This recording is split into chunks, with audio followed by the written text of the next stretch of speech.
e agradecer a presença de todos que estão aqui nos acompanhando e agradecer mais uma vez o Eric e o Diego e abrir aqui para vocês, passar a bola aqui, vou mutar o meu microfone e fica com vocês, Eric e Diego, sigam vocês se apresentando e com o conteúdo. Muito obrigado. Eric, Diego e Lisane, não esqueça de mim. Lisane. Ô, Lisane, me desculpe aqui, indelicadeza da minha parte. Obrigado por chamar minha atenção. Então, não, tudo bem. Se apresentem aqui oficialmente. Bom dia, pessoal. Fazer a introdução aqui. Alegria estar aqui com vocês. Meu nome é Diego Ivo, sou fundador e CEO da Conversion, uma agência 100% especializada em SEO. Acho que no ano que vem a gente faz 13 anos de mercado. Como estava falando com o Paulo, somos associados da Brad, acho que desde, na época que era PAD ainda, acho que desde 2011, acho que 2012, né? Eu já tenho 13, vai fazer 14 anos aí. Iniciativa sempre super importante. Eu sou especialista em SEO, e além de SEO, eu sou muito apaixonado por branding, growth. Eu acho que a gente tem que olhar não só para o canal específico de aquisição, mas olhar para toda a jornada do cliente, a construção da marca, entender como cada canal vai contribuir para isso. E eu acho que o SEO ele tem um papel muitíssimo relevante, maior até do que as pessoas colocam. Hoje a gente recebe aqui 2 grandes nomes do SEO no Brasil. Um deles está aqui desde que tudo isso era mato. Eu não sei quando ele começou, mas ele começou antes de todo mundo, talvez, né? O Eric Formaggio. Bem-vindo, Eric. Ele, como eu falei, está aí há bastante tempo. Foi autor, acho que há uns 10 anos atrás, de um livro de SEO que foi bastante popular. E, recentemente, lançou um novo livro, esse daqui, o SEO, Conceitos Práticos e Casos Importantes, que eu já comecei a ler, depois eu tenho alguns comentários a serem feitos também. E, como não poderia esquecer, né, temos a Lisane aqui, que também está no mercado há bastante tempo, mas ela sempre foi mais low profile, nunca apareceu, nunca foi tanto de aparecer, mas tem uma longa jornada aí em SEO, mas de um ano para cá, no último ano para cá, ela saiu do quase completo anonimato para o estrelato, se podemos falar assim. Ela é fundadora e CEO da Aniara, uma plataforma brasileira de inteligência artificial focada em SEO. Então, hoje, pessoal, temos 68 pessoas aqui, muito legal. A gente vai falar, né, sobre SEO, sobre o futuro do SEO, sobre SEO em 2024, né, o que é importante, o que não é importante, né, sempre começam a surgir muitos tópicos aí, muitas invencionistas, muitas coisas que de fato estão modificando no mercado. Claro, a gente vai falar também de inteligência artificial. Eu vou deixar os convidados se apresentarem, começando pela Lisane. Conta um pouco aí de quem é você, né, conta um pouco da sua história, Lisane. Já falou um pouquinho, né, Diego? Obrigada aí pela introdução. Meu nome é Lisane Andrade, eu sou CEO e fundadora da Aniara. A Aniara, como o Diego falou, é uma ferramenta de IA focada em SEO, então é a primeira do Brasil, a gente fica muito feliz com isso. E eu tenho 15 anos de experiência nessa área aí de SEO e métricas. Também cheguei quando ainda era um pouquinho de mato, ainda, né? Comecei aí há algum tempo. Sou consultora, tenho clientes aí no Brasil e também aqui na Europa. E sou palestrante e professora em MBA aí desde 2014. Então, já tem um tempinho aí que eu estou nessa estrada. Eu sei que o Brasil é tão grande, tem tantos profissionais aí que a gente nem conhece, às vezes, né? Como aparecer agora para o Diego e ele também para mim, né? Acho que o Diego apareceu para mim deve ter uns 2 anos. Então, que bom que a gente está aqui hoje e fazendo esse webinar aqui com todo mundo. Maravilha, maravilha. E Eric, se apresenta aí agora. Pessoal, vamos lá. Para quem não me conhece, sou Eric Formaggio, sou autor do livro SEO, Search Engine Optimization, Conceitos, Casos e Práticas Importantes. Foi lançado agora em novembro pela editora DVS. Está disponível na Amazon. Quem for lá na Amazon digitar SEO, vai aparecer o primeiro livro ali. Eu fiz SEO para a Amazon também. E, enfim, já escrevi um livro em 2010, né, foi meu primeiro livro sobre SEO. Escrevo muito sobre a Web Analytics também, lancei no início desse ano um e-book sobre Web Analytics, sou apaixonado por SEO, tecnologia e Web Analytics. E como o Diego falou aí, acho que eu sou o vovô da SEO, né? Eu trabalho com SEO desde 2007, né? Trabalhei com SEO em uma das primeiras agências de SEO do Brasil, que é a Cadastro, existe até hoje. Um abraço aí para a galera da Cadastro, se tiver alguém da Cadastro assistindo, um grande abraço, tenho muito carinho por essa empresa. Também sou sócio e diretor da Digital Business, sou diretor de educação da Regional Sul da Abrad, né, da Regional do Rio Grande do Sul. Estou aí na Abrad também há muito tempo, já fui presidente da regional aqui. Enfim, amo essa entidade, conheço o Paulo aí há um bom tempo já, né, Paulo? Já passamos aí por muita coisa dentro da Abrad.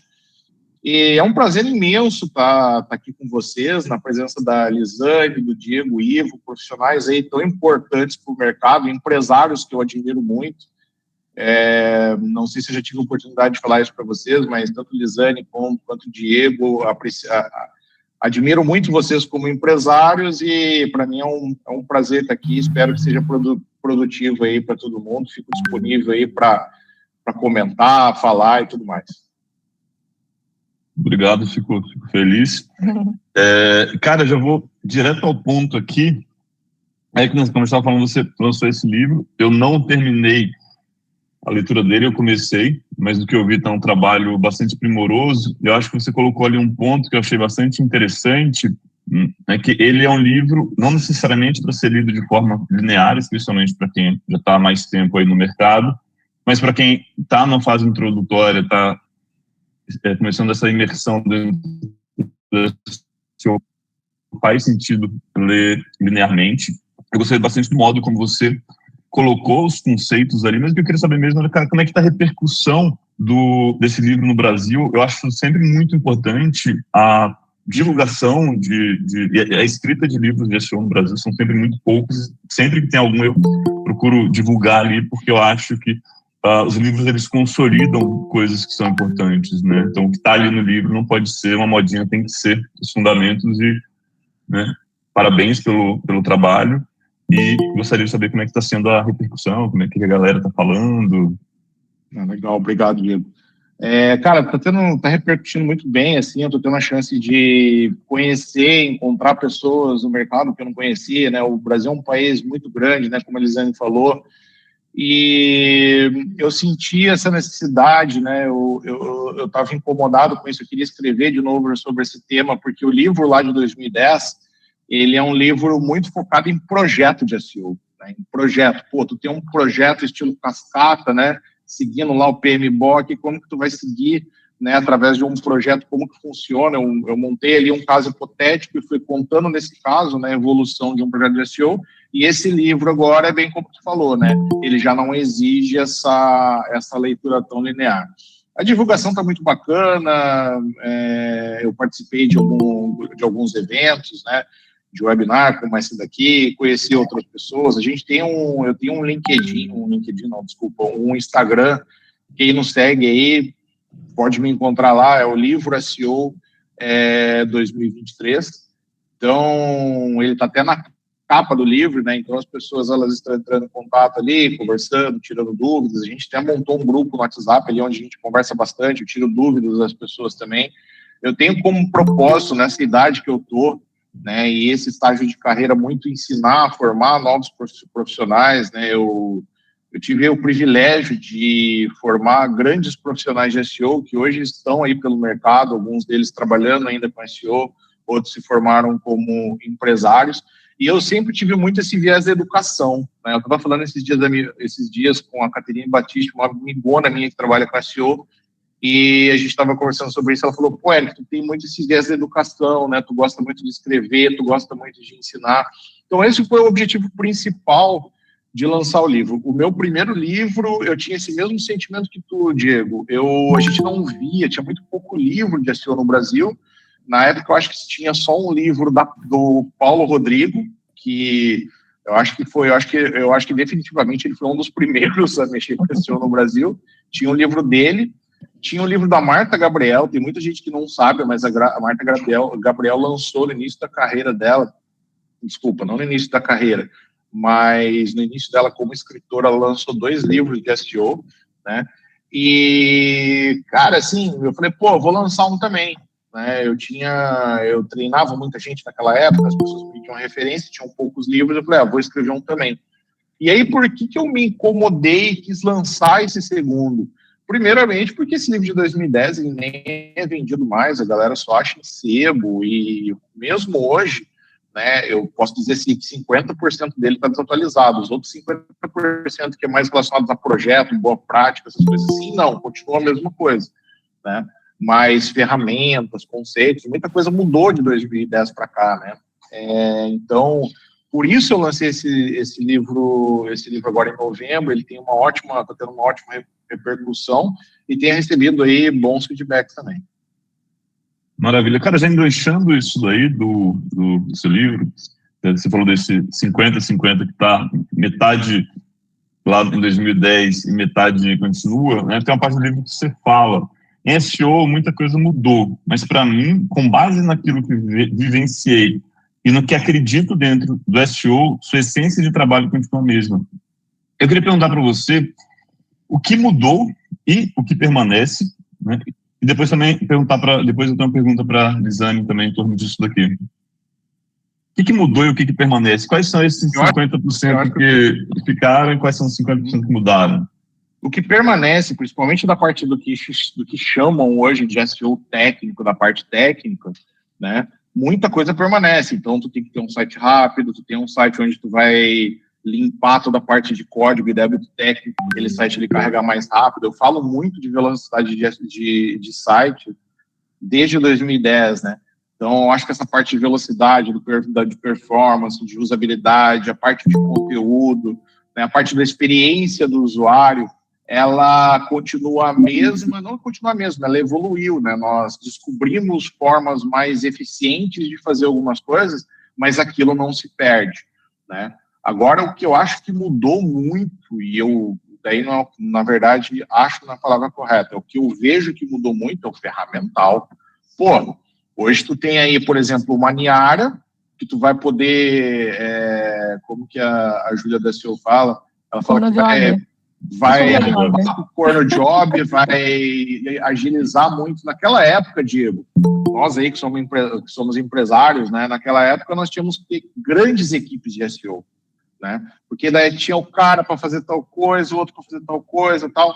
Hoje, se tu tiver um cara de SEO mais generalista na sua empresa, tu consegue colocar esses caras girando os botões das ferramentas e fazendo um bom trabalho de SEO. A formação para o profissional de SEO naquela época era mais difícil também.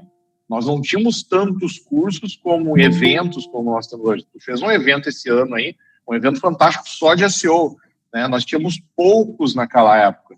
Então, e gente produzindo conteúdo, material, tu, Lisane, galera aí produzindo material direto, né? Hoje a gente tem muito mais referência do que naquela época. Naquela época a gente tinha muita referência americana, e eu tenho horror a isso, porque o nosso mercado aqui é totalmente brasileiro, é totalmente diferente, né? Vai montar uma empresa nos Estados Unidos e monta uma empresa aqui, né? Montar empresa aqui, o cara que monta empresa aqui no Brasil, que é empresário de verdade, entendeu? Pagando aqui a nossa carga tributária, tendo as dificuldades que a gente tem. Então, o SEO Brasilis que eu falo, né, ele é diferente. Então, eu acho que de lá para cá, como a gente começou a ter mais pessoas gerando conteúdo em relação ao SEO, o perfil do profissional mudou um pouco, ficou mais fácil treinar esse profissional. Hoje nós temos aí no mercado ótimos cursos aí, né? Então, acho que mudou muito o ferramental, em termos de conteúdo também, nós temos mais conteúdo, nós falamos mais disso no Brasil também. Legal, legal. E Lisane, né, você atua com SEO, salvo engano, desde 2011, né? 2009. 2009? É porque eu fiz o Eric em 2011. Ah, certo. Então, o Eric publica o livro dele em 2011, você leu o livro lá atrás. Eu queria que você trouxesse sua visão, tanto do livro do Eric, essas transformações, essas mudanças ali, mas também falar em relação aos grandes fundamentos do SEO, né, o que você viu o que permaneceu, cara, o que mudou? Você concorda com o Eric? Você tem alguns outros pontos ali? Fala pra gente. Eu concordo com o Eric e acho que mudou também nessa questão do conteúdo até, porque antes a gente fazia conteúdo para o robô, né? A gente tinha lá, repetia diversas palavras-chave, né? Diversas não, a mesma palavra-chave exata em vários locais do texto e ficava um texto muito chato para o usuário, né? A gente não se preocupava muito com o usuário, mas em ranquear no Google. Hoje em dia não, a gente tem essa preocupação com o usuário. Então, toda a experiência que o usuário tem com o seu conteúdo, com o seu site. E aí, eu concordo também que o perfil, né, do profissional de SEO mudou. Até agora que falou outra vez comigo que o perfil antes era muito mais técnico, né? E hoje não, hoje a gente tem um perfil de profissional que ele tem que entender de diversas áreas, sabe? Tem que ser mais generalista até, porque ele vai conversar com o pessoal de UX, de métricas, comercial, TI, enfim, todo mundo, porque tudo influencia no SEO hoje em dia. Tá? Então, acho que o SEO ele evoluiu, né, como o Eric falou, e agora ele tem que lidar com muito mais coisas, sabe, no trabalho dele, mas, claro, tem as ferramentas que ajudam pra caramba, né, o profissional ele atuar hoje em dia, coisa que antigamente não tinha muito. Talvez que mudou legal. isso. Se vocês me permitem, uma diferença que eu noto muito, né, nessa evolução do mercado, quando eu comecei ali em 2007, o que eu via desses profissionais de SEO, inclusive do perfil do profissional de SEO também, ele era exatamente isso, né, Lisane? Era um cara mais técnico, porque eram pessoas oriundas das faculdades de sistemas de informação, de ciência da computação. Eu venho de ciência da computação, programei minha vida inteira, programo até hoje, e hoje a gente vê também uma mudança em relação a isso daí. É um profissional mais focado em comunicação, ele vem da área de comunicação, isso não é ruim, isso é ótimo. Uhum. O Danny Sullivan, que é o criador do SEO, o grande divulgador do SEO no mundo, né, ele, se não me engano, ele é jornalista, né. Eu vi que a partir do momento ali em 2010, 2009, 2010, quando a imprensa notou o SEO, eu já dei muito treinamento para jornalista, né, os jornalistas entraram no mercado de SEO também, né, eu vejo que muita gente migrou desse mercado de comunicação para o mercado de SEO, que foi quando a gente teve o grande boom no país dos profissionais também. Sim. Eu também tenho... desculpa, Diego. Pode falar, Diego. Não, eu ia falar que eu também na verdade, eu fiz o curso de programação web antes de ser SEO. Então, hoje, me ajudou bastante, né? No início eu consigo ler código, consigo conversar melhor, e vejo claramente essa diferença do perfil do profissional de antes para agora também. Muito interessante. Eu comecei tentando ser programador. Não consegui ser programador. E aí fui parar no SEO. E sobre essa questão de programador, essa questão de ferramenta também tem uma coisa bem interessante, que lá em 2007, quando eu comecei, cara, a gente tinha o Google Webmaster Tools, né, que hoje é o Google Search Console, e naquela época, se não me engano, era outro nome, né? Acho que era outro. E era uma das poucas ferramentas que a gente tinha. Eu lembro, quando eu trabalhava na Cadastra, lá tinha um colega meu, e ele era programador também, nós fazíamos as nossas ferramentas. A primeira ferramenta que a gente fez foi uma ferramenta para buscá-la no Google, o posicionamento por palavra-chave dos sites dos nossos clientes. Foi a primeira ferramenta que a gente fez, né? E até hoje eu tenho um pouco dessa pegada, assim, de às vezes construir ferramenta, pegar API. A gente estava falando outro dia sobre questão de segurança para SEO, que é um tema muito importante, pouco explorado também no SEO aqui no Brasil, né? E hoje a gente não tem uma ferramenta que verifica questões básicas de segurança para SEO. Eu fui lá e fiz a minha ferramenta.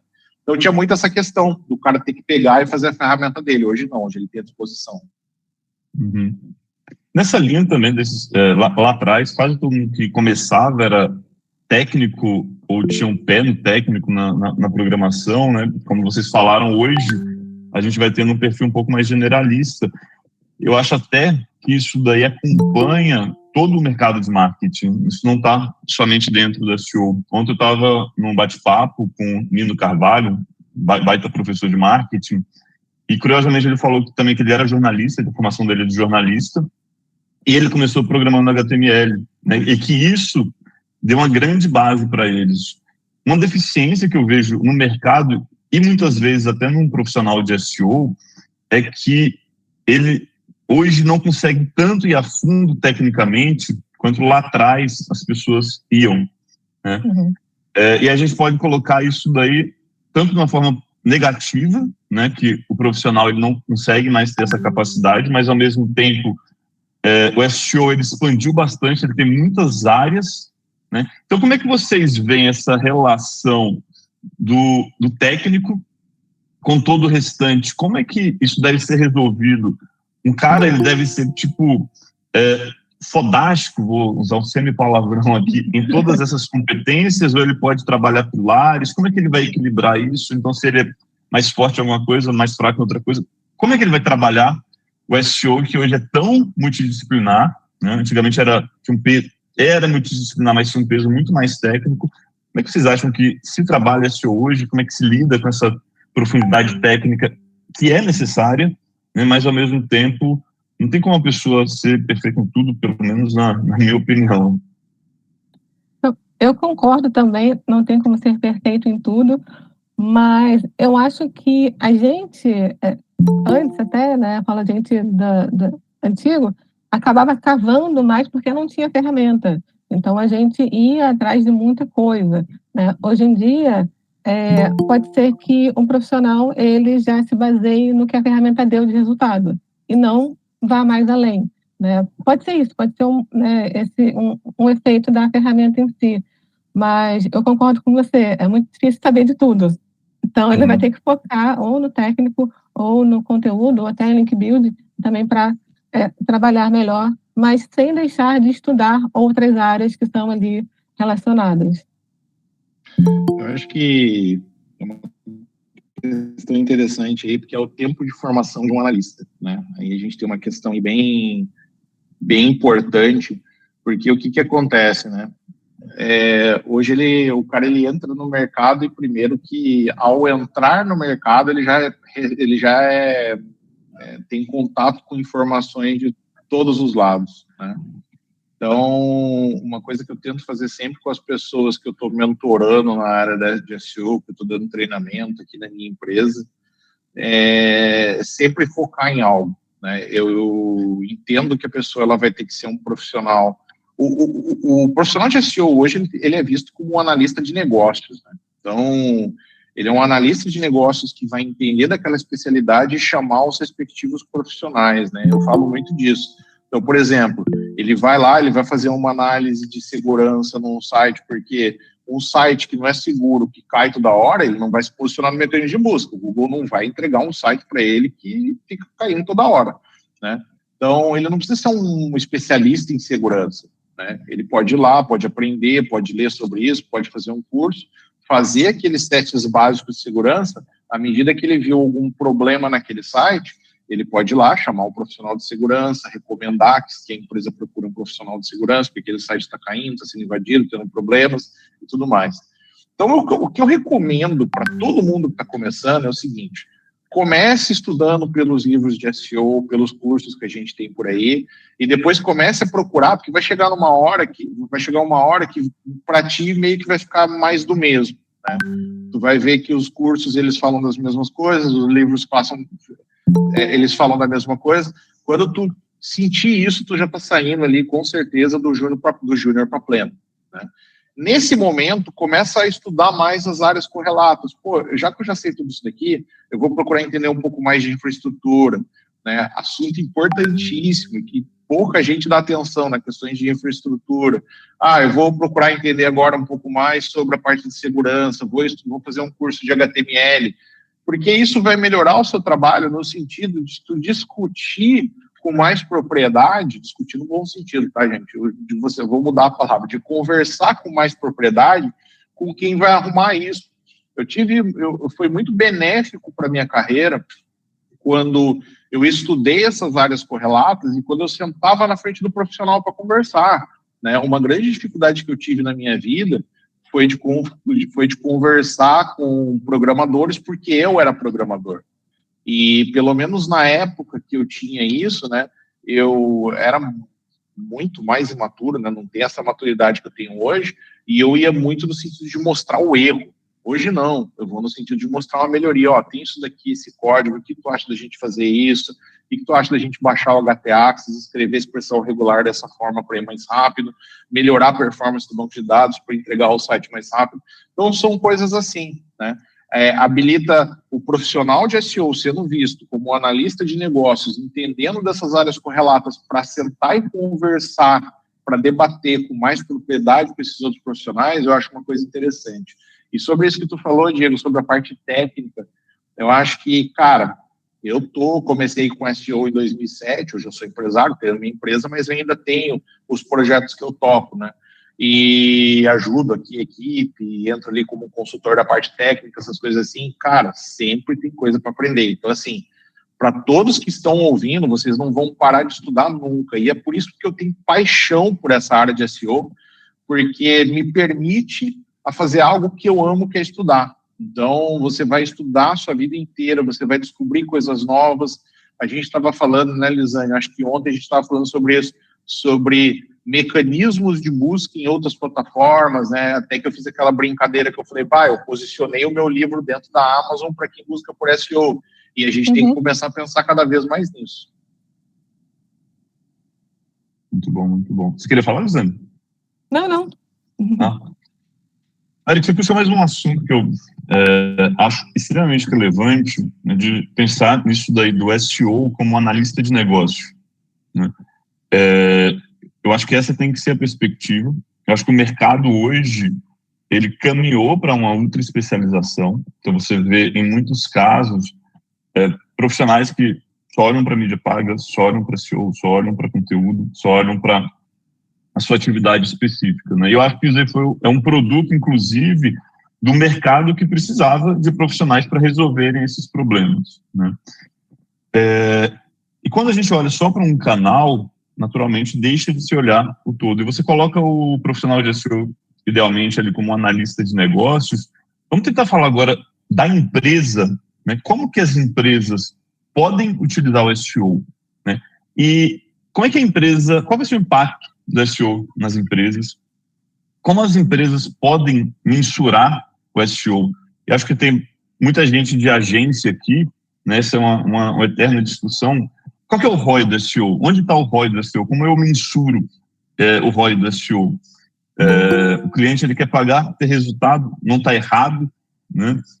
Muitas vezes ele, não, vou fazer a mídia paga porque eu tenho um retorno mais rápido. E, cara, eu super compreendo, porque uma pequena empresa muitas vezes precisa de fluxo de caixa, né? Acho que algumas vezes não faz sentido dizer para uma empresa maior que poderia estar construindo um ativo de médio e longo prazo maior.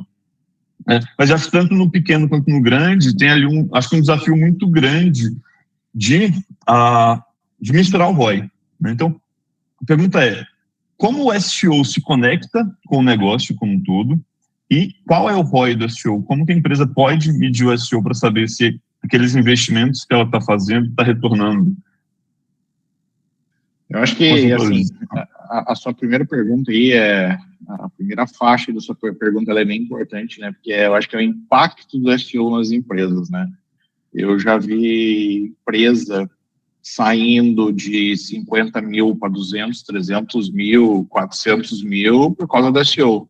Eu trabalhei muito ali pelo período mais ou menos de 2012, 2013, que foi o grande boom dos e-commerce de suplemento alimentar no Brasil. Não sei se vocês lembram. Foi quando o brasileiro descobriu que ele poderia tomar whey protein, creatina, BCA, né? Então, nessa época, eu lembro que eu cheguei a atender, Diego, eu acho que 6, 7 e-commerces só de suplemento alimentar. Tanto que, na época, eu tinha a felicidade, né? Eu tinha algumas palestras que eu fazia, eu pegava o print, assim, digitava suplemento alimentar no Google, apareciam todos os e-commerce dos meus clientes, né? E, cara, eu vi, nessa época, essas empresas, elas crescerem, saindo desse faturamento de 10 mil para 200, 300, quase meio milhão, entendeu? Muito em função do SEO, né? Eu já vi tu falando algumas vezes, e eu concordo muito com isso, que o SEO, às vezes, ele estabelece uma relação de longo prazo na busca, né? Principalmente em termos de conversão, essas coisas. Eu vi uma pesquisa num evento que eu fui nesse final de semana, que o ROI do SEO, comparado a mídia paga, social media, e-mail, essas coisas assim, era o maior, né? Eu não me lembro a fonte da pesquisa, vocês me desculpem, se eu achar depois foi num evento que eu fui, que teve aqui em Porto Alegre, do Rafael Terra, nesse final de semana. E ele mostrou esse slide e eu falei, putz, cara, SEO é uma coisa que ainda nos dias de hoje tem um ROI, assim, fantástico, né? E muito em função disso, né? Geralmente as empresas vão lá, contratam um consultor de SEO, né? Ou uma empresa que dá consultoria, né? E ele vai ficar pagando aquele fixo, né? Pela consultoria, pelas horas do consultor de SEO durante um tempo, e o faturamento dele vai aumentando, diferente da mídia paga, que você precisa lá investir, tem a porcentagem da agência. A gente faz muita mídia paga aqui internamente também. Então a gente tem essa percepção, né? De que realmente para o cliente o ROI do SEO, ele acaba sendo sempre melhor quando ele segue lá todos os requisitos, quando ele faz o SEO certinho, do que a mídia paga. Daí ele acaba deixando as ações de mídia paga e outras coisas muito para as épocas de sazonalidade. Não significa que ele nunca mais vai investir em mídia paga. Não, ele vai continuar investindo, sempre ele vai investir, só que daí ele vai focar muito mais em ações de marketing, né, em ações de branding e outras coisas, do que, enfim, ter sempre aquela verba que vai estar sempre alta, né?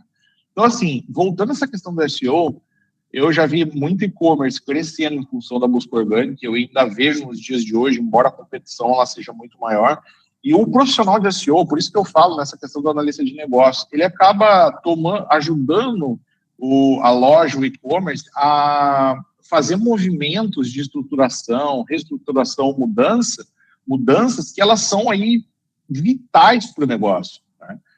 Eu não lembro se foi tu, Diego, ou se foi outra pessoa, mas eu vi alguém falando esses dias, eu acho que foi tu mostrou até um gráfico lá, de um e-commerce que tinha feito uma migração para uma outra plataforma e não tinha feito redirecionamento de URL, né? Uma coisa besta, cara, que é redirecionamento de URL, é uma coisa que para nós aqui, para um cara de infraestrutura com um pouco de experiência, ele faz isso daí tomando Nescau assistindo Chaves, entendeu? Uma coisa simples que fez um negócio parar de faturar 1 milhão por mês para faturar 10 mil, entendeu? Por causa de um erro técnico. Então, eu brincava com um cliente meu, né, que ele falava assim, Eric, quando que eu tenho que chamar? Eu falava sempre, se tu for comprar um carro novo, me chama, entendeu? Ou seja, uma brincadeira que eu fazia com ele para ele entender que ele sempre tinha que estar me procurando, sempre que ele fosse fazer algo diferente no site, ele tinha que ter o profissional de SEO ali do lado dele, entendeu? Uma mudança de plataforma, uma mudança de marca. É lógico que a gente vai ter os especialistas ali, mas tá o cara de SEO ali aconselhando, né? Eu lembro que de uma enquete que eu fiz, a Lisane falou, né, que uma das maiores dificuldades do profissional de SEO era fazer o cliente entender que sempre que ele fosse fazer uma grande mudança no site, ele tinha que ter ali o profissional de SEO junto.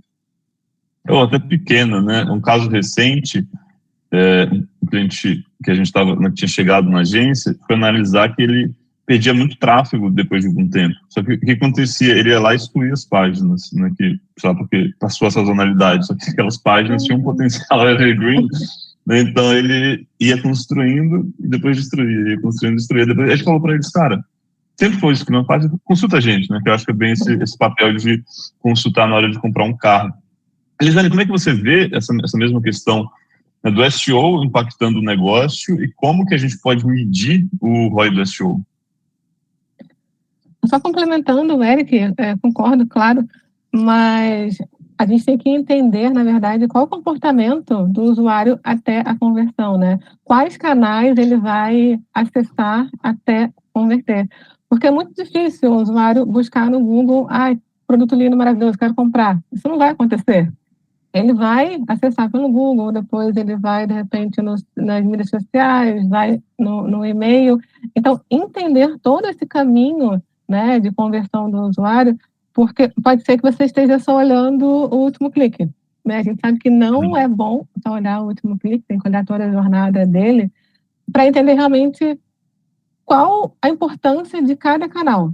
sabe? Então, assim, a gente sabe, por exemplo, que em mídias sociais o usuário, assim, não tem o objetivo de conversão, né? Tem mais ali interação com o usuário e tudo mais, mas nem por isso o Instagram é ruim. A gente tem que continuar fazendo, porque ele é importante em toda a jornada, assim como outros canais. Então, eu analiso, claro, né, as palavras-chave ali que estão levando conversão, levando acesso, conversão, mas também toda essa jornada do usuário, quais caminhos, quais canais ele faz até a conversão. Sensacional, sensacional, Elisane. Cara, Elisane, você tocou num ponto assim, que eu acho absolutamente crucial. Eu no LinkedIn, especialmente, eu sou muito, muito, muito crítico ao modus operandi de analisar através do Google Analytics. Eu acho que o Google Analytics, há 10 anos, ele funcionava muito bem, porque as jornadas de compra eram muito simples, né? Você tinha muito mais. A pessoa, quando ela chegava na internet, ali na buscadora, ela já sabia que queria comprar e estava muito próximo do momento de compra. Então, ela digitava no notebook e a conversão vinha quase que automaticamente. Só que hoje a jornada é muito mais complexa. Hoje a pessoa está imersa dentro da internet, né? Então, as coisas que antes ela pesquisava offline, hoje ela vai fazendo todas as coisas online. E eu acho que o GA, mesmo com o novo modelo de atribuição data-driven, que vai pesar, dar peso aos canais, vai continuar com um problema porque só vai medir dentro do site. O site é uma pequena parcela da conversão, né? Eu acho que dizer que você fala é muito interessante de não olhar qual que é a conversão do SEO. É um indicador importante, tá? Não estou falando para ignorar isso daí, mas olhar principalmente como que essa jornada do cliente se forma, né? Construir um funil, que é bastante importante, um funil não só de SEO, né? Tem que saber, cara, qual que é o papel do SEO? O papel do SEO está na conversão, está no topo do funil, está no meio, precisa mapear isso daí, porque só assim vai ter a mensuração correta. Eu dou uma dica para o pessoal de implementar uma métrica chamada autoatribuição, que todos os formulários de contato ou formulários de conversão pergunta como você nos conheceu. E aí a pessoa, e um campo aberto. Com isso daí as pessoas vão indicar e provavelmente vão aparecer os canais que impactam a conversão, mas que não aparecem no GA como canal de conversão, principalmente ligado ao conteúdo, né? Pode ser uma indicação também não aparece no GA, né, que às vezes é 30%, 50% da conversão, etc. Então, assim, acho que é um caminho bastante útil para, né, quem trabalha com SEO aqui poder apresentar melhor o ROI que se gera, o resultado que se gera. Você até falou, né, Diego, que veio gente do ChatGPT. O que acontecia? Eu abro muitos dados da Conversion, porque eu acho que ajuda a educar o mercado. Eu preciso falar de dados específicos. Quando a gente analisa para o HubSpot as conversões, 100% das conversões vêm ou de busca orgânica ou de direto, mas principalmente busca orgânica. Aí a pessoa vai lá e fala, uau, a busca orgânica é muito boa. Só que não, a pessoa digitou Conversion e vai chegar no nosso site. Mas a grande pergunta, nesse caso, é o que fez a pessoa digitar Conversion? E poderia ser várias coisas. No nosso caso, um dado que eu sempre divulgo, aparece ChatGPT, então a pessoa vai lá, pesquisa qual a melhor agência de SEO, quais são as agências de SEO no Brasil, ela pega o nome e depois pesquisa no Google. Ou então, por exemplo, o LinkedIn, ele é um grande gerador de demanda, né? E a busca orgânica também é uma grande geradora de demanda. De 30% a 50% das pessoas que nos conhecem interagiram muito na busca orgânica antes, né, pesquisando sobre SEO, conteúdo, etc. Então, a gente não tem que olhar essa captura da demanda, né? Cada vez mais a gente tem que educar, olhar para toda essa formação da demanda, e o papel do SEO, ele está saindo do fundo do funil. Ele já não está mais no fundo do funil, na minha visão. O mercado não consegue perceber isso, e a gente, como profissional da área, a gente tem que falar, cara, está no topo, existe ROI aqui. Concordo totalmente. Concordo também. Boa. Mas saindo de negócios, a gente tem sempre aquela pergunta, aquelas questões, todo mundo quer saber, final de ano, 23 para 24, quais são as tendências de SEO? A nova tendência é fazer SEO na Amazon, SEO no TikTok, SEO no ChatGPT. Quais são as tendências, né? O que está mudando no SEO? O que de fato muda no SEO? Que a gente deve estar atento, e talvez também o que é modinha, né? Será que inteligência artificial é modinha, né? Tipo, é só uma buzzword? Será que veio para ficar? Queria ouvir a opinião de vocês, começando ali pela Elisane. Na minha opinião, é que as buscas, né, como a gente falou, elas vão ficar cada vez mais espalhadas, vão ter cada vez mais canais aí para o usuário fazer a sua pesquisa, seja no Google, TikTok, aplicativo, enfim, vários canais aí que o usuário ele pode fazer. Mas eu acredito que o Google e o YouTube ainda ganhem de todos esses aí que vão aparecer, né? E é importante deixar claro que os canais eles vão surgir, né? Os canais que tem hoje, pode ser que amanhã surja um outro, e a gente, como SEO, a gente tem que ficar atento, sabe, e entender como que funciona cada canal, porque o nosso cliente pode estar lá, então a gente tem que entender esse canal, né? E até um dado interessante que saiu agora no relatório do State of Search Brasil, da Red Hog, né? Eles entrevistaram mais de 4.000 pessoas aí para saber o comportamento de busca do usuário no Brasil. Eu vou até ver aqui, ó, eles disseram que para busca de assuntos diversos, 85% deles usam o Google, né? Desde assim usam o Google, 76% usam o YouTube e 75% usam o TikTok. Mas aí, para busca de produto, né, informação de produto, majoritariamente, né, 86% vai no site da empresa direto, não busca nem no Google. Então, quer dizer, ele vai. Aconteceu isso hoje. O Eric me falou de um livro e eu fui na Amazon. Eu não fui no Google. Então, já é um outro canal que a gente tem que ficar de olho também e entender, né?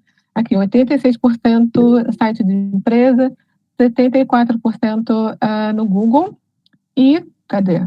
79% em site de comparação ou até o YouTube. Então, assim, eu vejo a tendência a ficar muito mais espalhado, né? E o profissional de SEO, ele tendo que sempre, cada vez mais, se atualizar para atender essa demanda toda aí. O que você acha, Érica?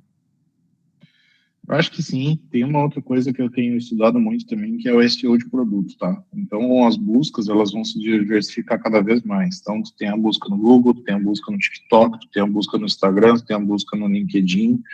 Então, tem se falado muito, e lá fora eu já vi algumas pessoas falando isso daí, no SEO de produto, ou seja, tu montar um produto pensando em como ele vai performar no sistema de pesquisa das plataformas, tá? É algo que eu vi pouco ainda se falar aqui no Brasil. Não são muitas pessoas que têm falado sobre isso daí, eu tenho estudado bastante. A gente tem uma realidade muito forte, né, que a gente tem o Google como o primeiro mecanismo de busca do Brasil, e o segundo é o YouTube, né? O cara quer fazer uma busca, principalmente buscas do tipo como fazer, essas coisas assim, o cara prefere ir lá e fazer uma busca no YouTube. Agora a gente tem buscas aí de inteligência artificial, ChatGPT, várias coisas desse tipo. Então, tem se estudado muito sobre isso, né? O que é o SEO de produto, para exemplificar para você? Né? Então, por exemplo, eu estava lá escrevendo um livro de SEO. E aonde que vende mais livro no Brasil? Na Amazon. Então, quando o cara digitar um termo lá, eu tenho que aparecer em primeiro. Né?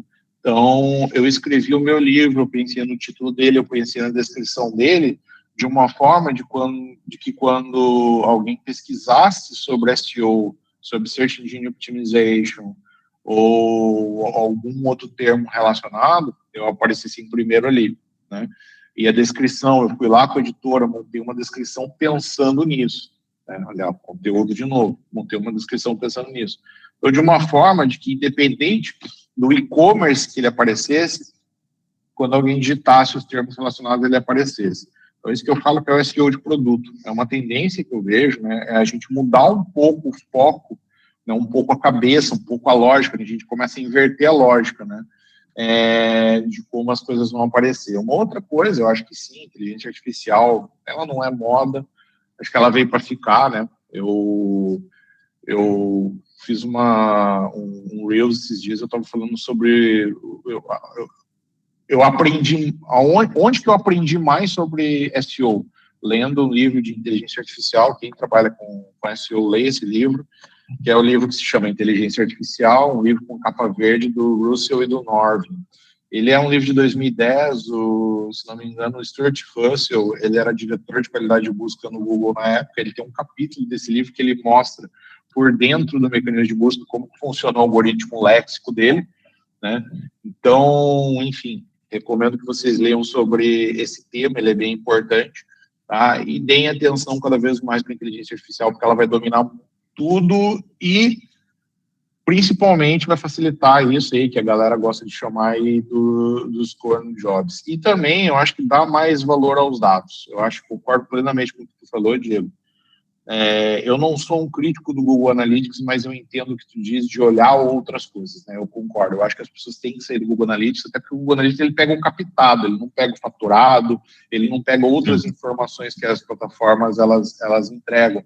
Se tu pegar aí, por exemplo, o sistema Salesforce da vida, né? Um e-commerce com Salesforce, uma plataforma robustíssima, com muitos dados e outras coisas, tu vai ver informações ali, tu vai conseguir construir relatórios que às vezes até muito melhores do que aqueles que tu encontra no Google Analytics. Mas estuda em Google Analytics. Eu acho que o Google Analytics é o mínimo. É o mínimo que o cara tem que saber. Já sei aquele mínimo, eu começo para as outras coisas, pegar os dados das ferramentas, tal, concordo plenamente contigo. E mais uma coisa que eu quero falar, sobre esse tema, eu não sei se é uma tendência, mas é uma coisa que eu vejo que cada vez mais o mecanismo de busca ele vai dar atenção. Segurança e privacidade, tá? Já tem coisas que a gente fala sobre reputação, sobre, esse site, ele é seguro, etc., onde o Google, ele pega alguns sinais ali de segurança e privacidade, termos de uso e coisas assim, LGPD, Fernando, exatamente. Então, assim, deem cada vez mais atenção para isso, que isso daí é um tema que, cara, hoje, eu acho que tudo que a gente tem da criminalidade na rua, ela vai migrar para o online, né? Então, se ela vai migrar para o online, o Google ele vai querer entregar sites mais seguros. Interessante.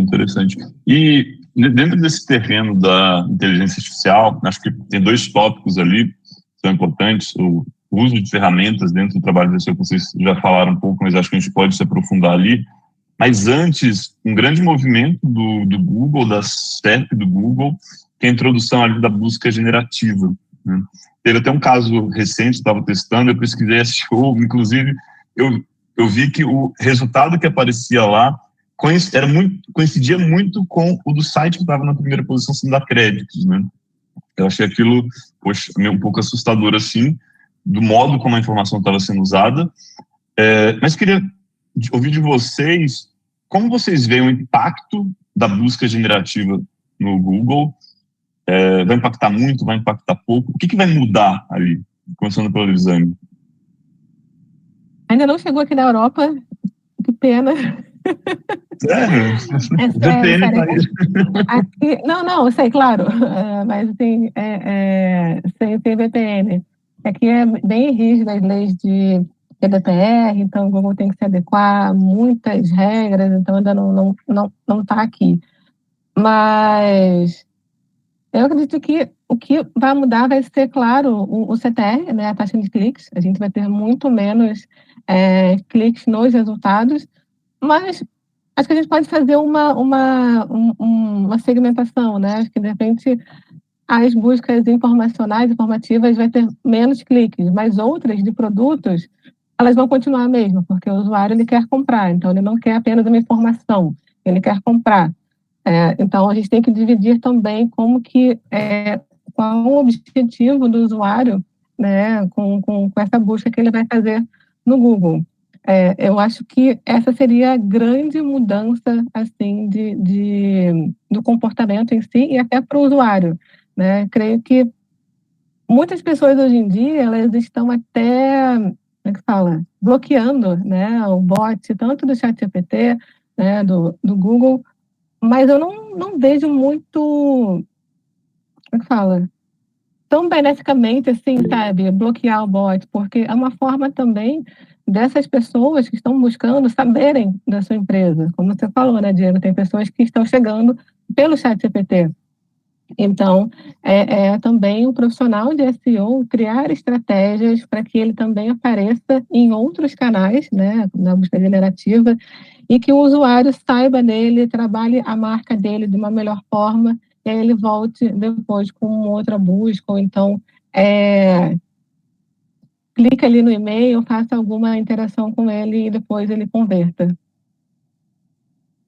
Interessante. E você, Érico? que eu vejo aqui é o seguinte, gente, eu acho que vai ter um impacto da forma como as pessoas elas buscam as coisas, né? No nosso modo cognitivo, da forma como o ser humano ele realiza as buscas. Eu vou dar um exemplo para vocês, isso é muito cultural. A lógica, eu acho que ela vai se inverter bastante. Quando a gente pensa, por exemplo, nos nossos filhos, tá? Quem tem filho pequeno aí, a gente já vê um impacto da tecnologia em relação a isso. Por quê? Para eles, não existe o entrar na internet. Para nós aqui, né, para a galera mais 40 que tinha que entrar ali na sexta-feira depois da meia-noite, existe, não entrar na internet. Quando eu falo para meus filhos sobre internet, eles não conseguem entender muito bem. Eu tenho filhos pequenos, tá, gente, mas muito inteligentes, 7, 5 anos, que questionam sobre tudo. E quando eu estava explicando para eles outro dia o que era a internet, foi uma revolução na cabeça deles, porque para eles não existia essa diferença do nosso mundo físico para a internet, para esse mundo virtual. Para eles era tudo a mesma coisa. Então, da mesma forma, a busca ela vai sair de um padrão comum do ser humano também. Hoje a gente está acostumado, de novo, a nossa geração, a dar um Google aí. E hoje a gente vê que tudo é busca, tudo está tentando entregar algum tipo de resultado. Hoje em dia, a maior parte das buscas informacionais, né, as pessoas acabam fazendo, eu não vou falar que é a maior parte, porque eu não tenho dados aqui para comprovar isso, mas pelo menos eu, da cultura que eu venho aqui do Rio Grande do Sul, das pessoas que eu conheço, eu vejo muitas pessoas fazendo buscas informacionais lá no ChatGPT, né? Porque ela tem informação dada de uma forma muito mais mastigada do que no Google, onde tu precisa entrar site por site, né? O que eu vejo que a busca ali dentro do Google ela é muito importante ainda para e-commerce, essas coisas assim, mas a impressão que eu tenho é que já de alguns anos para cá, a busca informacional, ela começou a sair do Google e começou a ir para YouTube, agora a gente tem o ChatGPT. Então é nisso que eu digo que o analista de SEO ele vai ter que sair um pouco da casinha em relação a isso, porque antes a gente tinha todas essas buscas em um mecanismo só, a busca informacional, navegacional, transacional, tudo acontecia ali no Google, né? Então eu tinha toda a jornada desse usuário, tanto de pegar informação, de buscar aquele site novamente, de fazer uma transação ali dentro do Google. Agora não, né? Se antes já era algo que não era linear, agora vai ficar menos ainda, né? E pensando nisso, além, para colocar mais pimenta nesse feijão, a gente tem o quê? A gente tem o celular, a gente tem outros dispositivos, né? As pessoas elas não vivem mais sem celular, gente, não vivem, né? Então, eu vejo que a gente anda hoje com um mecanismo de busca, né? Com um dispositivo na mão, né, a todo tempo. E nem sempre, eu, por exemplo, tenho o ChatGPT instalado ali no meu celular, né? Então, para algumas buscas informacionais, o que eu usava o Google antes, eu uso o ChatGPT, né? Então, eu vejo que existe uma mudança muito forte que ela vai acontecer nos próximos anos. Eu acho que não só os profissionais de SEO, mas de todas as áreas do marketing digital precisam prestar muita atenção nisso, né? Porque vai ter um impacto cultural muito grande, eu não digo na nossa geração, talvez a nossa geração ela ainda segure algumas coisas, mas nas próximas gerações dos nossos filhos, por exemplo, tá, vai ter um impacto muito mais forte. E entra na questão também do ROI, né, da importância da gente olhar todos os canais e não só o canal o Google, por exemplo. É o que você falou. Totalmente. Eu estava conversando com um amigo meu esses dias, que é um cara aí, digamos assim, uma referência no mercado, eu não vou falar o nome dele aqui, mas eu estava conversando com ele e ele falou assim, a busca orgânica vai acabar, cara. Eu falei, cara, mas já estão matando um SEO desde lá de trás, né? Eu lembro que eu estava trabalhando com SEO em 2009, eu lembro de ler um artigo lá falando que o SEO ia morrer, né? Sempre tem alguém matando um SEO, busca orgânica. Mas ele não quis dizer que a busca orgânica ali do Google, ela vai acabar, né? Só que hoje eles estão enfiando tantos resultados ali, vamos falar agora de SEO, então eles estão enfiando tantos resultados ali, que a busca orgânica está ficando cada vez mais lá embaixo. Agora tem resultado de inteligência artificial, os anúncios, dependendo do que tu busca, ele já ocupa a tela inteira já, entendeu? Tem Google Shopping, tem não sei o quê, né? O que o Danilo está falando, o PHP, todo ano vai morrer, exatamente. Eu sou programador PHP também, eu ouço isso daí há anos já. Então, assim, é uma tendência de 2024, então, o SEO vai morrer. É uma tendência. Não, pelo amor de Deus, não faça esse corte, o SEO não vai morrer. Eu acho que a gente vai ter que aprender a disputar, né, com tudo isso que tem ao redor, né? Porque hoje em dia tem muita coisa tirando a atenção do usuário, né? Tirando a atenção da busca orgânica. Tem muita gente, existem muitas tecnologias disputando essa atenção.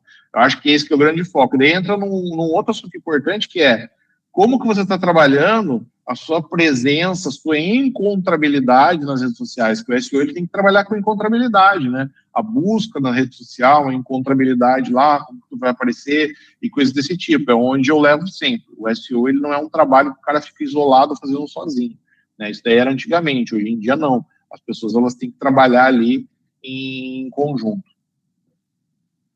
Cara, pontos assim muito interessantes. E acho que em outro momento a Lisane tinha até comentado sobre State of Search, que fala que não sei quanto por cento das pessoas vão diretamente para o e-commerce fazer a busca por produtos. Eu tenho uma provocação que eu costumo fazer, que é a seguinte: você SEO, você que investe em SEO, deveria tratar o Google como seu inimigo, né, não como seu amigo. E o que é isso daí?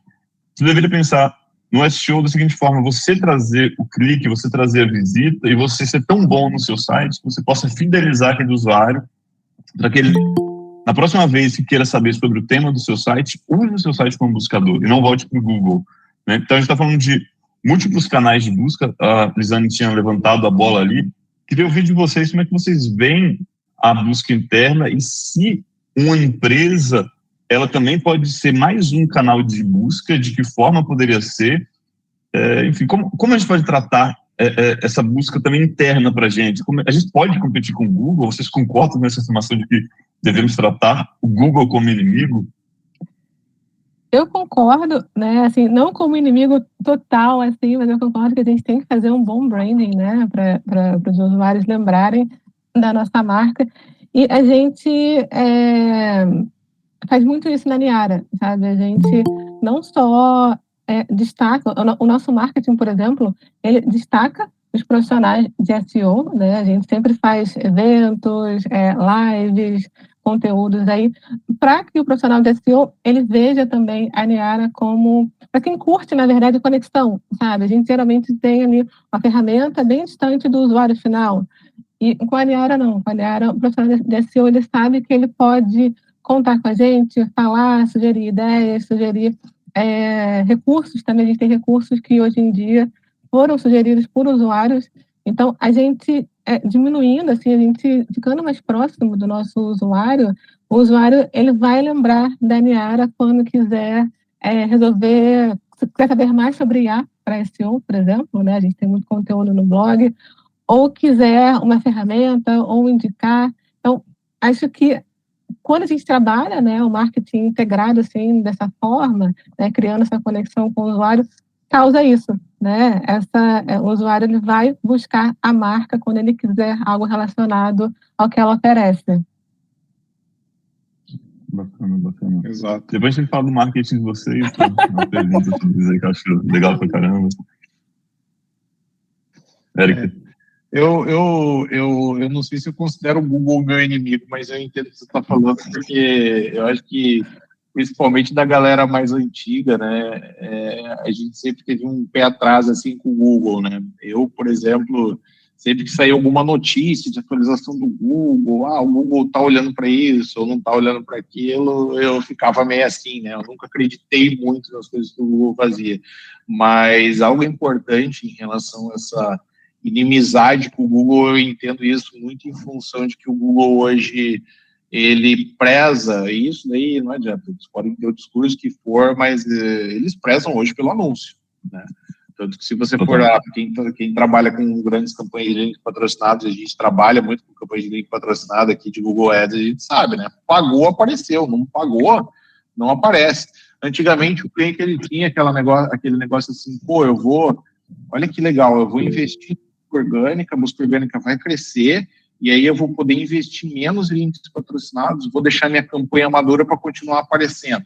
Tu vai até crescer na busca orgânica, mas se tu investir menos ali nos links patrocinados, tu não vai aparecer nos links patrocinados, entendeu? Essa é a grande verdade. E hoje eu acho que tem muito essa questão que eu falei, né, Diego, dessa questão da competição. A gente fica competindo ali com diversos modelos de anúncios, a cada momento, a cada geração aqui no Brasil, a gente vê um modelo diferente. Hoje aqui na empresa a gente trabalha com mais de 10 modelos de anúncios fora o Google, né? E muito em questão disso que tu falou, né? Traduzindo isso que tu falou em linguagem figurada do Google meio que ser o nosso inimigo, né? Ficar dependendo ali só do Google para essas coisas realmente não dá. Legal, legal. Elisane, eu estava falando, você já comentou um pouquinho ali sobre o branding de vocês, o posicionamento. Eu já te falei isso, acho que 2 oportunidades ali pelo WhatsApp, que achei o trabalho de marketing, de go-to-marketing, de branding que vocês fizeram bastante bom.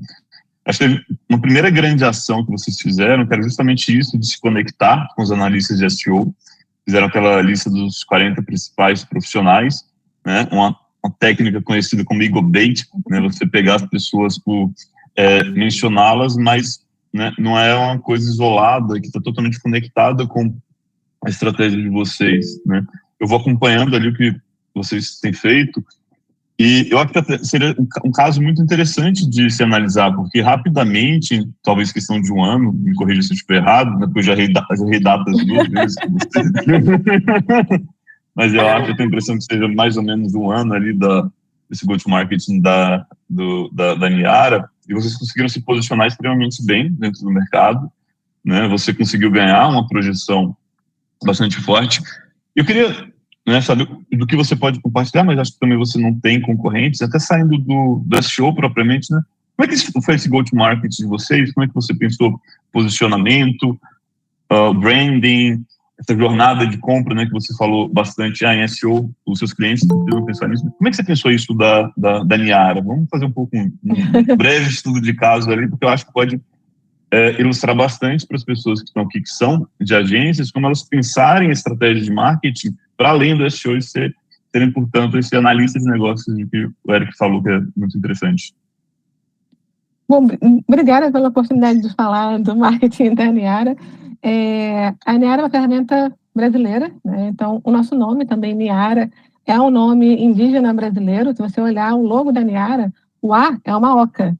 Então, assim, a gente está sempre destacando o profissional, né, do Brasil. A gente, esse e-book, ele foi em junho, agora, parece tanto tempo, né? Mas foi agora, em junho. E a Niara foi lançada em abril, e de abril para cá a gente já tem aí mais de 8 mil cadastros na Niara, né? E basicamente orgânico. Quando eu falo orgânico, é Google e também outros canais não pagos, né? Como mídias sociais, indicação e outra. E o que a gente faz, como eu falei, é sempre destacar o profissional de SEO do Brasil. Quando a gente fez o e-book, claro, tem profissionais gringos que são maravilhosos, mas até falei com o Eric hoje, né? Tudo bem você ler o Start Engine Journal, mas vamos ler o livro do Eric, vamos ler a Conversion. A gente tem pessoas fora daqui, com a palavra, no Brasil, entendeu? Então, a gente quer muito mostrar isso e usar a Niara para alavancar também esses profissionais, alavancar o mercado. Lives, o Eric participou, agora essa semana tem a Júlia, na outra tem o Felipe Bazon. Então, assim, em troca, esses profissionais, eles veem a Niara como uma ferramenta que está muito mais próxima deles e vai ajudar no dia a dia deles. A gente também tem os embaixadores da Niara, né? São 4 embaixadores oficiais, que é o Daniel Mamura, a Júlia do SEO, a Duda Razeira e a Vitória Nunes. Só que a gente também tem os não oficiais, vamos dizer assim, né? Que a gente chama de Niara Lovers, que são pessoas que clientes da Niara ou até não clientes da Niara, que gostam da ferramenta, que divulgam bastante. Por exemplo, até, de novo, o Felipe Bazon, ele divulgou a Niara num evento de e-commerce, o maior evento de e-commerce do Brasil. E a gente não sabia. Ele divulgou do nada. E tinha pessoas lá na plateia que gostam da Niara e filmaram e mandaram para mim. Então, assim, essa conexão que a gente tem com o mercado tem sido muito boa para a gente, mas a gente fala de uma comunidade, né, em que um ajuda o outro. A gente ajuda o SEO com demandas e ter uma rotina muito melhor, e o SEO ajuda a Niara a crescer. É uma comunidade. Então, tem sido muito bom, né? Como eu falei, tem 8 mil cadastros e tudo orgânico. A gente não investe em anúncio na Niara. Sensacional. Vamos acompanhar isso daí. Isso daí, eu acho que tem uma sofisticação no marketing, que é você conseguir construir uma comunidade. Vocês muito rapidamente conseguiram fazer isso daí. Até para uma pessoa que não tem nada a ver com o mercado de SEO, que seja o mercado de SaaS, nossa senhora. Eu mandaria estudar esse case de vocês. Aproveitando por falar de Niara, acho que vamos falar de ferramentas de inteligência artificial em geral, né? Como que elas podem ser utilizadas, né? Qual que é o papel delas? Oi, Paulão. Não, eu só queria aqui pedir para a gente colocar essa última questão e tentar caminhar para o fechamento aqui por conta do horário, por favor. Pode ser? Beleza. Com certeza. Eu falei que a gente falava muito, tá, Paulo? Então, desculpa. Não, ficou claro aqui que a gente precisa marcar mais dessas, porque teve uma audiência sensacional e o conteúdo aqui rendeu bastante e não vai dar para esgotar de forma nenhuma o assunto. Quase que a gente não falava acho que o tema mais interessante. A gente fez sobre aquela estratégia da novela da Globo, né, de programa jornalístico. A gente tem uma notícia bombástica sobre, sei lá, o affair do Neymar, que é a última matéria de jornal que está anunciando todo momento. A gente está deixando aqui para falar não intencionalmente, mas é como se fosse intencional falar do uso das ferramentas de IA, né? Qual que é o papel delas? Qual que é a função delas? Será que eu devo chegar no chat GPT e falar, escreva um artigo sobre isso? Eu acho que a Niara, até onde você não tem uma função de escrita automática de artigo. Qual que é o papel das ferramentas de inteligência artificial, né? Como que um profissional vai usar e para que ele vai usar? Vai lá, Érica, Tá. Eu acho que no dia a dia a gente usa muito, tá, Diego? No início a gente usava muito para ter inspirações, né? Então, a gente trabalha muito com geração de conteúdo aqui, né, para websites, conteúdo institucional, blog, etc. E eu estava conversando com a Rosane, eu acho que ela foi uma das primeiras aqui na empresa a me procurar, ela deve até estar na live, a Rosane. E ela me procurou, quando começou todo esse boom das ferramentas, e aí, Eric, e agora? Eu falei, olha, eu acho que a primeira coisa que a gente vai ter que fazer, vamos começar testando, vamos começar usando como inspirações, etc. Ela começou a usar assim, e hoje eu vejo que as ferramentas de inteligência artificial, elas entraram num processo na parte de conteúdo falando, depois eu vou falar um pouco mais na parte de métricas, elas entraram num processo assim, diário de geração e correção de conteúdo, Gerar conteúdo, que eu digo, não é ir lá, como tu brincou aí, né, gere um texto sobre isso. Não, é tu fazer um prompt muito bem feito, colocar informações, persona e outras coisas, e até colocar o texto pronto, né? Ela serve muito para você corrigir o texto, mudar um pouco o foco, a forma como você escreve, mas eu acho que, acima de tudo, e algo que a gente tem conversado bastante sobre isso, ter como que eu vou dizer, a característica do escritor, né? Manter a característica do escritor nesses textos, né? Tem muita gente gerando texto em IA, e quando o texto ele é unicamente gerado ali em IA, ele não fica, tá? Minha opinião, respeito quem pensa diferente, mas na minha opinião ele não fica bom. Agora, se você vai lá, se você coloca um prompt legal, às vezes o prompt é o texto 80% pronto, tu vai pedir para a ferramenta corrigir, deixar a linguagem um pouco mais formal, ou um pouco mais no tom daquela respectiva marca, tu vai pegar esses textos gerados, vai ainda imputar algumas correções, melhorar algumas coisas.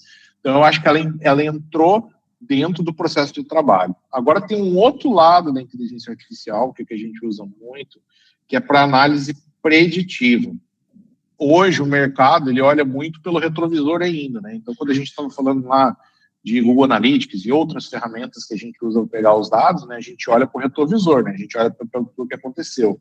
Hoje, por exemplo, eu uso modelos em Python, em R, para montar, para entender quanto que o meu usuário, quanto que o meu cliente de busca orgânica ele vai ter de resultado no ano que vem, no mesmo mês do ano que vem, se ele continuar as melhorias de SEO.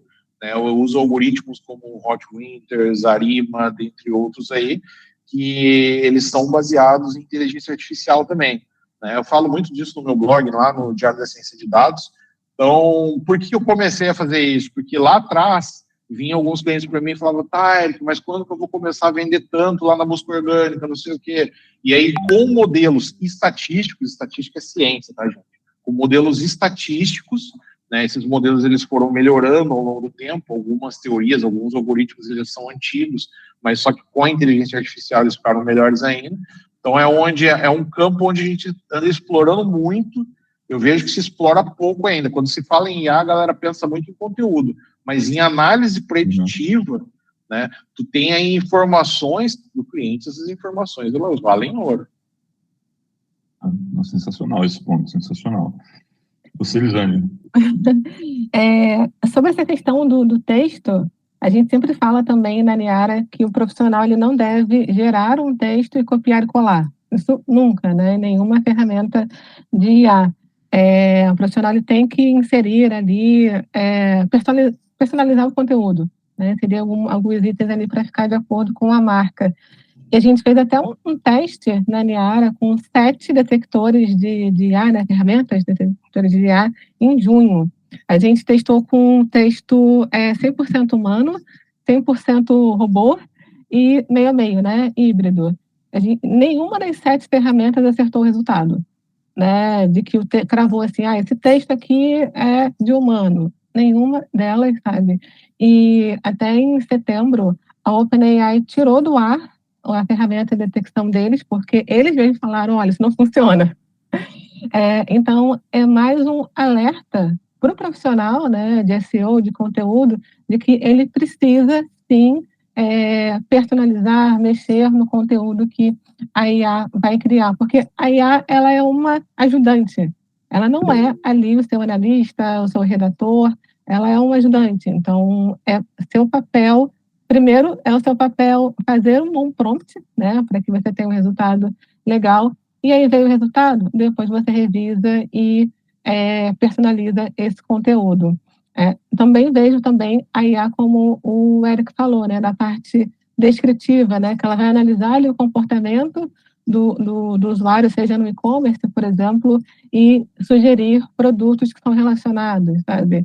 Eu vejo a IA, ela sendo utilizada em diversas formas que vão gerar mais resultado para o dono de agência, por exemplo. Tem até um caso na Niara que a gente tem, uma das funcionalidades é o briefing SEO, que manualmente o usuário, o profissional da SEO, ele vai na SERP e analisa cada um dos resultados, né, para criar o briefing. Isso aí demora horas ali, né, às vezes, essa análise. E a Niara já dá de cara ali rapidamente a SERP e o título, a descrição, o outline de cada um dos concorrentes do Google ali.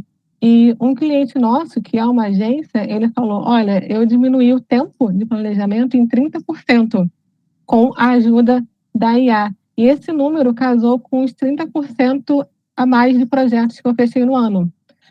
Então, olha aí também a IA, a gente tem que ver a IA não só como redução de tempo, mas também outros benefícios agregados. E aí tem a receita, sabe, a escalabilidade, também outros benefícios que estão aí agregados com o uso da IA. Complementando isso que você fala, Elisane, que acho que é muito interessante, né? Você falou da queda de CTR como uma tendência, que eu concordo, mas a IA ela pode ajudar a, digamos, compensar essa queda de CTR com otimização de processos, você fazer coisa mais inteligente, inclusive ter um ganho diante ali dessa perda, né? Exatamente, então, exatamente. A gente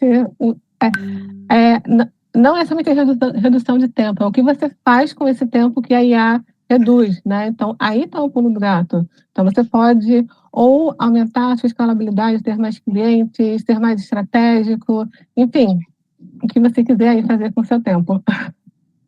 Sensacional, eu acho que aí conecta muito com o que o Eric falou, né, de ser analista de negócios, né? Então, cara, uma parte mais burocrática, assim, a gente vai poder delegar. Eu tenho preocupação com quem está começando a carreira, né, que de alguma forma ela vai ter que começar já dando um salto estratégico, né, mas eu acho que isso, de alguma forma vai se resolver. E compartilhar meus 2 cents aqui de como eu tenho utilizado, eu gosto muito de usar IA para... Eu falo para ela, escreva isso, né? Só que eu falo tudo que eu quero falar no parágrafo, ela vai lá e escreve. Então ela executa o que eu já faria de uma forma assim que tá com a minha cara, sabe? Eu acho que funciona bastante bem.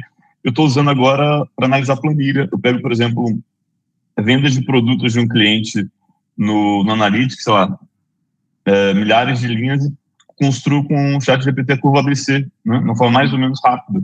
Mas se eu fosse fazer isso daí na mão, nossa senhora, ia levar muito, muito tempo, né? Então, assim, acho que tem alguns caminhos ali, acho que isso no fundo é de otimização, né? Não é sobre substituição, é sobre como a gente vai poder ser mais produtivo, ser mais eficiente e aí poder usar mais a nossa inteligência no braço, né? Exatamente. Certo. Show, pessoal. Olha, foi uma grande satisfação estar com cada um de vocês aqui, especialmente nossos convidados, a Lisane e o Eric. Gostaria de que cada um dissesse como eles podem ser encontrados, em quais redes estão. Eu vou aproveitar aqui e fazer um apelo desde já ao Eric, que ele use o LinkedIn para postar, criar conteúdo, porque boa parte da comunidade de SEO está lá. Gostaríamos de te ver lá. Se precisar, eu uso muita ferramenta de agendamento. Me pergunta depois que eu posso te dar umas dicas ali para você otimizar seu tempo. Não é uma ferramenta de IA, mas você precisa estar lá. Mas, de qualquer modo, deixem suas palavras finais e como vocês podem ser encontrados, como vocês podem ser seguidos. Se conseguir até deixar o linkzinho ali da principal rede, do canal, ali no chat, acho que já ajuda, o pessoal já segue. Pode falar, Eric. Não, o Diego tem razão, acho que eu preciso ser mais ativo no LinkedIn, eu sou mais ativo no Instagram, né, Diego? Mas sim, tem razão. Eu posto alguma coisa sempre no LinkedIn, só que não todo dia. Então, quem quiser, aproveitando, né, quem quiser me encontrar no LinkedIn, só procurar meu nome ali, Eric Formaggio, vai me encontrar. Aproveito para agradecer aí todos que participaram. Quem quiser conhecer meu livro, só digitar SEO lá na Amazon, vai aparecer meu livro, uma capa branca, né.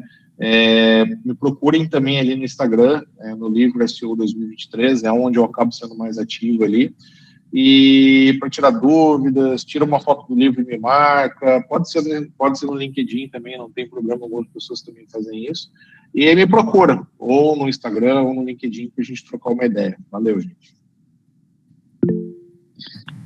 E o meu Lisane Andrade, em todas as redes sociais é Lisane Andrade, no LinkedIn, Instagram, Twitter também, então estou lá. E para Niara, é só acessar, claro, niara.ai, e quiserem testar, tem lá 7 dias grátis. E a gente está dando agora o cupom para vocês, SEO 2024, podem usar na Niara, vocês ganham aí 30% de desconto no primeiro mês aí de vocês. É isso. Sensacional. Eu tentei colar os links, as pressas ali, o Instagram ficou meio tosco, mas o pessoal vai adicionando aí, coloquei o deles, o meu também, do Eric, o Instagram otimizado para as buscas do Instagram ali. Cara, muito obrigado, foi sensacional o papo. Pena que o Paulão nos cortou, mas ele tá no papel dele, né, Paulo? A galera tá com fome já, meu Deus. Alguém tem que fazer, alguém tem que fazer esse papel chato, mas assim, a provocação é quem paga o almoço agora, né? Qual de vocês vai pagar o almoço? Enfim, eu também queria fazer os agradecimentos finais aqui, agradecer os associados que participaram, os não associados eu convido para que se associem à Abrad e aí também obtenham os benefícios, né? Agradecer os benefícios que a gente proporciona na contratação de ferramenta, no network que a gente proporciona, abrad.com.br. Agradecer 5 vezes a Lisane, né, porque eu fui indelicado aqui no começo, centralizei mais aqui no Diego, mas então a Lisane, obrigado, da Niara gravem esse nome, uma excelente empresa, e Eric e Diego, sem palavras também, super obrigado pela participação e colaboração de vocês. podem fechar aqui e aí só decidir quem paga o almoço, então. Valeu, gente. Até mais. Boa tarde. Valeu, pessoal. Tchau. Obrigada, gente. Tchau. Tchau.